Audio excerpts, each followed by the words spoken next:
கிறிஸ்தேசுவின் நாமத்தினாலே மீண்டுமாக இந்த காலை நேரத்தில் உங்களை வாழ்த்துகிறேன். இந்த மாசத்தினுடைய கடைசி நாளை நாம் காணும்படியான கிருபை கர்த்தர் நமக்கு தந்திருக்கிறார். இந்த நவம்பர் மாதம் ஓடி முடித்து விட்டோம். இந்த 2024 11வது மாதத்தை நாம் முடிக்க போகிறோமே. எவ்வளவு ஆச்சரியமா இந்த மாதம் முழுவதும் நடத்தினார். இந்த கடைசி நாளிலே ஆண்டவருடைய சமூகத்திலே அமர்ந்திருக்கிறோம். நன்றி சொல்லி திரும்பி பார்க்க வேண்டிய ஒரு நாள். இந்த ஆண்டவர் தான் சொல்லுகிறார், ஏசாயா 43:19, இதோ புதிய காரியத்தை உங்களுக்கு என்று செய்ய போகிறேன். Behold, I will do new thing for you. உனக்கென்று ஒரு புதிய காரியத்தை நான் செய்ய போகிறேன். இந்த மாதத்தினுடைய கடைசி நாளில் ஆண்டவர் சொல்லுகிற வார்த்தை. ஒருவேளை இந்த ஆண்டினுடைய ஆரம்பத்தில் அநேக காரியங்களுக்காக நாம் செபித்திருக்கலாம். அநேக எதிர்பார்ப்போடு நாம காத்திருக்கலாம். என்னுடைய குடும்பத்தில் இந்த காரியங்கள் எல்லாம் நடக்கணும், என்னுடைய எதிர்பார்ப்பு இதெல்லாம் இந்த ஆண்டு நிறைவேற வேண்டும் என்று நாம் செபித்திருக்கலாம். என் வியாதி நீங்க வேண்டும், நான் ஒரு வீடு கட்ட வேண்டும், எனக்கு ஒரு வேலை கிடைக்கணும், என்னுடைய பிள்ளைகளுக்குடைய திருமண காரியத்தை நீங்க ஆயத்தம் செய்யுங்க, என் கடன் எல்லாம் மாற வேண்டும், என்னுடைய பிரச்சனையெல்லாம் மாற வேண்டும், என்னுடைய சரீரத்தில் வந்திருக்கிற இந்த பாதைகள் இதெல்லாம் மாற வேண்டும், என் வீட்டை சுற்றி இருக்கிற போராட்டங்கள் மாற வேண்டும், எனக்கு சத்துருக்களாக இருக்கிற மக்கள் எல்லாம் என்னை விட்டு விலகி சமாதானத்தை தர வேண்டும். நிறைய எதிர்பார்ப்போடு இந்த ஆண்டை ஆரம்பித்திருப்போம்.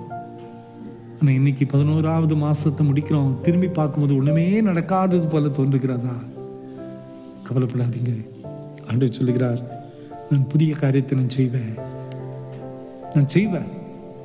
அவர் அற்புதங்களை செய்ய ஒரு ஆண்டு அல்ல, ஒரு நிமிடம் போதும், ஒரு இமைப்பொழுது போதும். ஒரு இமைப்பொழுதிலே நமது வாழ்க்கையை தலைகளாக மாற்ற அவரால் முடியும். அந்த ஆண்டவர் தான் சொல்லுகிறார், இதோ நான் புதிய காரியத்தை நான் செய்ய போகிறேன். இந்த காரியம் எப்படிப்பட்டது? நமக்கு மறைப்பொருள், நம்மால் புரிந்து கொள்ள முடியாது. ஆனால் ஆண்டவரால் முடியும். நம் மீது வைத்த அன்பு மிகப்பெரிய அன்பு. அந்த ஆண்டவர் தான் சொல்லுகிறார், உங்களுக்காக பெரிய காரியங்களை, புதிய காரியங்களை நான் செய்ய போகிறேன். இந்த காலை நேரத்தில் இந்த ஆண்டினுடைய 11வது மாதத்தினுடைய கடைசி நாளில் கூடி வந்திருக்கிறோமே. ஆண்டவர் சொல்லுகிறார், உங்களுக்காக நான் பெரிய காரியங்களை செய்வேன், புதிய காரியத்தை நான் அறிவிக்க போறேன், நிச்சயமா நிறைவேறும். எதற்கென்று நீங்க காத்து கொண்டிருந்தீங்களோ, எதற்கென்று நீங்கள் ஆயத்தத்தோடு இருந்தீங்களோ, உங்க வேதனை, பாரம், வலி எல்லாம் நீங்கி ஒரு புதிய அற்புதத்தை நான் செய்ய போகிறேன். நம்பிக்கையோடு விசுவாசத்தோடு அவரையே பிடித்துக் கொள்வோம். ஆண்டவரே, இன்னும் உம்முடைய நெருங்கி ஜீவிப்பது எனக்கு கிருபைப்பா, இது போதும். இந்த செய்தி மூலமாக நிறைய அற்புதங்களை நாம் பெற்றுக்கொள்வோம். இன்னைக்கு பாருங்க, இந்த செய்தியை கேட்டுட்டே இருங்க.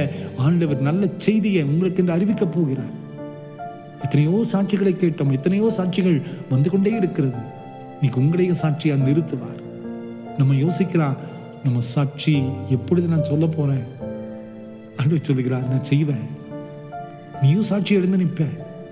உனக்காகவும் அற்புதங்களை நான் செய்து விட்டேன், அதை சுதந்திரித்துக் கொள்ள போகிறாய். அந்த நம்பிக்கையோடு இந்த புதிய நாளை ஆரம்பிப்போம். நன்றி சொல்லுவோம். ஆண்டவருடைய சமூகத்தில் நம்ம ஒப்பு கொடுப்போம். வரப்போகிற நாட்கள் இந்த நாளும் மகிமையுள்ள நாளாக மாறட்டும். ஜெபம் பண்ணலாமா? அன்பின் ஆண்டவரே, இதோ நான் புதிய காரியத்தை செய்வேன் என்று சொல்லி நீ தந்த வார்த்தைக்காக உமக்கு நன்றி அப்பா. இதுவரை தேவையோடு எதிர்பார்ப்போடு காத்து கொண்டிருக்கிற எங்கள் ஒவ்வொருவருடைய வாழ்க்கையிலையும் நீர் மாத்திரம் அற்புதங்களை செய்து எங்களை பலப்படுத்த வேண்டுமா கெஞ்சுறோம். இந்த மாதத்தினுடைய கடைசி நாளில் அமர்ந்திருக்கிறோமே, எங்களுக்கு என்று பெரிய காரியங்களை, புதிய காரியத்தை நீ செய்ய போகிற தயவுக்கு நன்றி. இந்த நாளிலே ஒரு விசேஷித்த மாற்றங்கள் நிறைவேற போகிற தயவுக்கு நன்றிப்பா. உம்முடைய கிருபையுள்ள சமாதானம் எங்களை தாங்கட்டும். அற்புதங்களை பெற்றுக்கொள்ள பிறந்தார் ஆசீர்வதியும். பிறந்த நாளையும் திருமண நாளையும் நினைவு கூறுகிற ஒவ்வொரு பிள்ளைகளையும் நீர் ஆசீர்வதிங்கப்பா. உம்முடைய கரம் கூட இருக்கட்டும். இயேசுவின் மூலம் ஜெபங்களும் எங்கள் நல்ல பிதாவே. ஆமென், ஆமென், ஆமென்.